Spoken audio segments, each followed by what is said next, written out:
This is, see if I get this right. It's Kyle Tuttle, Liam Evans, Kyle Grover, Jimmy Wadnola, Leon Zong, and coaches Kirk Evans and F.J. Wadnola. Did I get that right?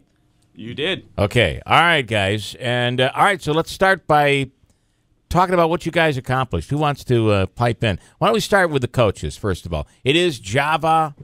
Javascouts, and you are affiliated, not completely officially, but we're not you all come from the nationally Scouts. Endorsed by the Boy Scouts, but we're all from the same Troop 4 in New Hartford. And these kids all sort of grew up together in Cub Scouts with engineering, building Pinewood Derby cars. And then it went on from there. And the look what the Pinewood Derby car has become. Exactly. Now it's fully autonomous and can hurt people. Yeah, wild. All right, who wants to pipe in here and talk about what you guys have? Let's start with Liam here. Liam, so what did you guys bring in here today? Sure, so what we've got here is our robot named Powell after founder of Boy Scouts Lord Baden-Powell. Okay. So what this does is there will be a ball in the game field, which is 12 feet by 12 feet. We can move over to it, use our collector on the side there to kind of pick it up and throw it into where we hold the balls until the arm will come around and hit it in kind of a swinging motion. Okay. Which will then hit it into a kind of hoop that's in the middle of the game field. And then by doing that, we can score points, which then helps us to win the overall match. But there's other way to score points, too. So now do you have, is it this robot competing against another robot, or how does it work? Usually we have one robot. We'll team our robot with another robot against two other robots. So on the game field, there will be 4 robots at all times, 2 on one team, 2 on another. Then the robots in the same team will work together. They'll try and complement what they can do. So, for example, if there are these beacons that kind of have buttons on them. If you push them, they change color, and you want to get them to be your color. Got it. One robot would focus on beacons, while the other one would focus on throwing the balls into the center hoop. So you try to complement each other so you can get as many points in as you can. That's really cool. And Kyle, I'll bring you up to the microphone here. And tell me, I noticed there's an iPhone. It seems like an iPhone on the side there. Tell me what that's for. So recently, first, they decided to use a new system for our drivetrain. So we use Android phones, and what happens is we have to program on our computer with Java. So I took Java at a summer camp before, so I took over this. So for our programming, we have to program an autonomous period because there's 2 periods in the match. There's autonomous and a teleop. Autonomous, our robot has to go up and hit 2 we try to hit 2 beacons because that's 60 points. Right. So we use many sensors, like the range sensor or optical distance sensor. We try to use all of them so we can be really accurate. I am completely lost. How do you feel? Let me help you out for a second, Bill. All right. That's awesome, though. I'm going to tell you something. 3 syllable max, okay? Yeah. When words. I like that, yeah. The autonomous program he's referring to is the first 30 seconds of a match. You have pre-programmed the robot to execute a series of commands. You are not driving it. Yeah. You push a button, and it goes.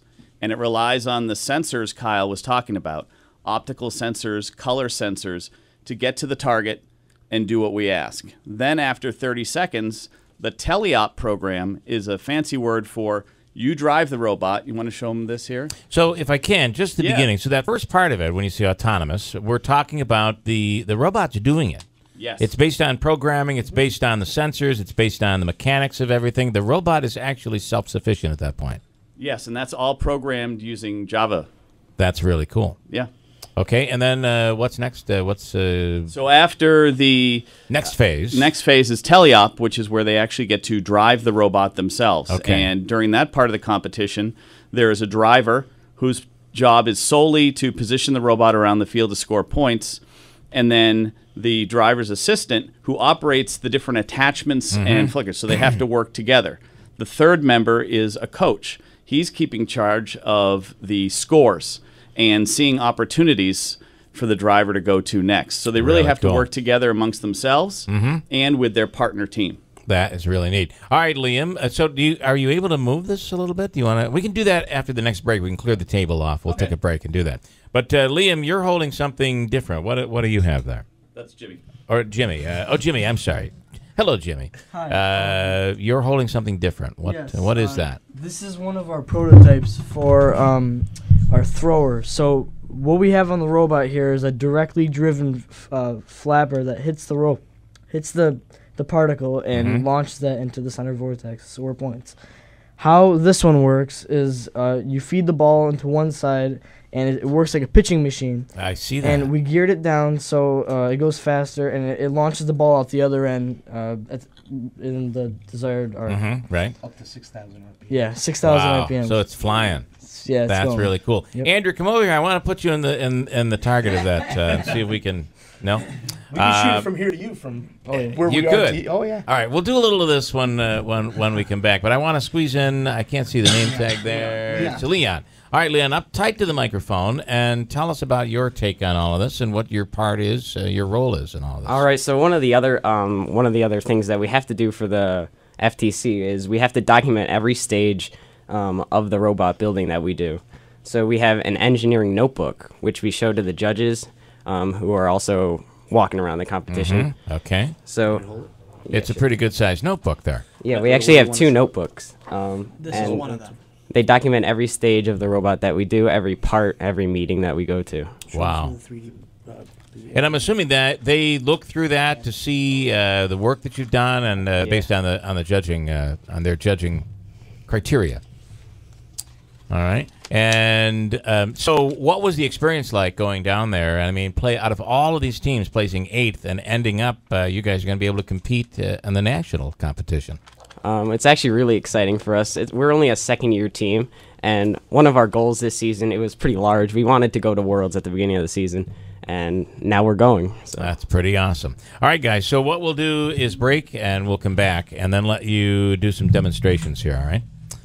Pretty cool. How about this? And all from New Hartford, what grades are you in?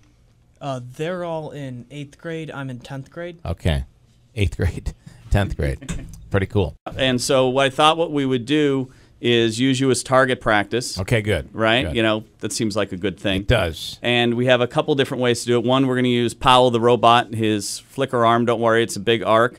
That's what we use to get in the basket. And then we're going to try our prototype. With this one other member who's not here, Kyle Tuttle. He was the last one testing the prototype. So we're going to, just didn't make it. Yeah. Just full There you disclaimer. go. Okay, you know? got it. Understood. So why don't we try that, guys? All right. Whoa, there we go. And it comes right down to me. Pretty good. And it actually took a phone call for me. That's awesome. That is great. And it's Jeff on the line right now in Utica. Jeff, good morning.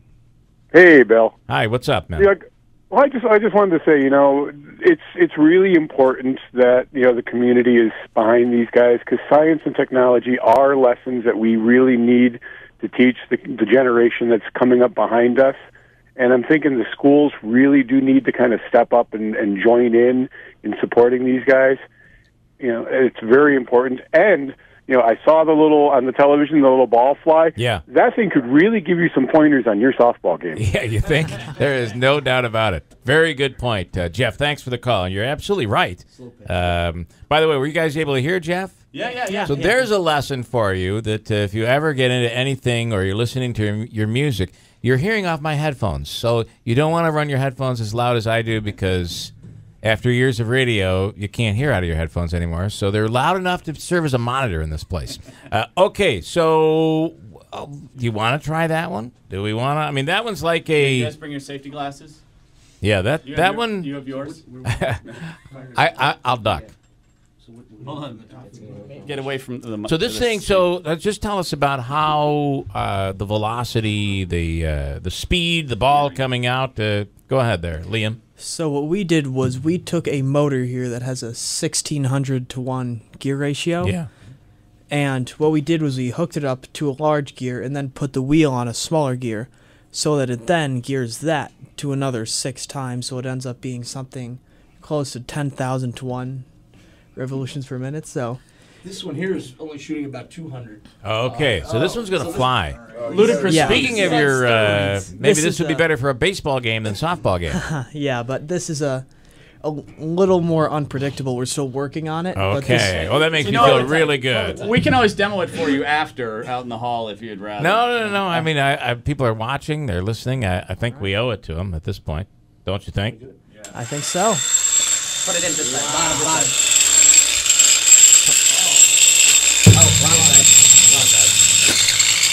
Wow, that thing does fly. Did it take something down behind me? I don't know. Is the River Hills sign still up there? That's really cool, guys. 5 points. All right, right. The River Hills sign is 5 points. So, all right. So, Jimmy, Liam, Leon, Kyle, and of course, coaches FJ and Kirk. This is really cool. You guys should be incredibly proud. And can I throw in a plug for something? You can, and then I'm going to ask each one one final question. Okay, just one thing. We are a community-based team, and there's probably about $2,000 into this robot right here. And that's all. We raised it through fundraising and that sort of thing.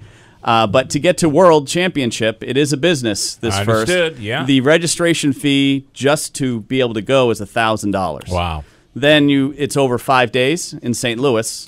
So you got to have. So we're doing room a and board. fundraiser. Okay, understood. As I totally understand. Wednesday night from 5 to 8 at Zaira Shriner Park.